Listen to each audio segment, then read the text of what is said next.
पूरी भागवत जी में आपने ये नहीं सुना होगा कि ठाकुर जी बीमार हुए, ठाकुर जी को बुखार आ गया, ठाकुर जी के सिर दर्द हो गया, ठाकुर जी कमर में दर्द हो गया।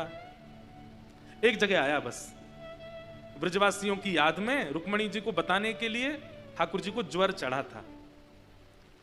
ठाकुर जी हमेशा शारीरिक स्वस्थ ही रहे। क्यों?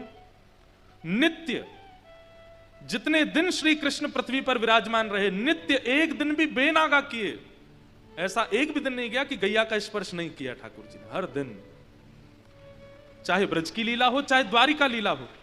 अरे जब महाभारत का युद्ध हुआ था ना, तो ठाकुर जी ने पांडवों से कहकर के सबसे पहले पांडवों के शिविर में गऊ को स्थापित किया। छोटी सी गौशाला बनवाई थी जहां पर सारे योद्धा रहते थे, और किनारे में एक छोटी सी गौवंश को भी बुलाया था, और सब योद्धाओं से कहा नित्य गैया को प्रणाम करके जाओ, या तो तुम्हारी विजय होगी, और अगर कहीं युद्ध में मारे गए तो गैया को प्रणाम करके गए, अधोगति नहीं होगी, भगवत नाम की प्राप्ति होगी। नित्य गैया को प्रणाम करो। ये टप टप ताली बजाने से कुछ नहीं होगा, क्योंकि हमने तो गैया की बिल्कुल कदर की नहीं। जिनको ठाकुर जी इतना मान देते हैं, हम उनका मान नहीं दे रहे, तो ठाकुर जी हमें कैसे प्राप्त होंगे? एक बात याद रखिएगा, जैसे भगवत प्राप्ति के लिए नाम जप है, जैसे भगवत प्राप्ति के लिए व्रत अनुष्ठान है, जैसे भगवत प्राप्ति के लिए साधन है, वैसे ही भगवत प्राप्ति के लिए स्वच्छंद भाव की गौ सेवा भी है। और गौ सेवा भी किस भाव से?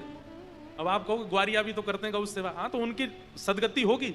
गौ सेवा भी इस भाव से कि कोई देखे ना, कोई पूछे ना, कोई जाने ना, बस ये मेरी है, मैं इनकी सेवा करूं।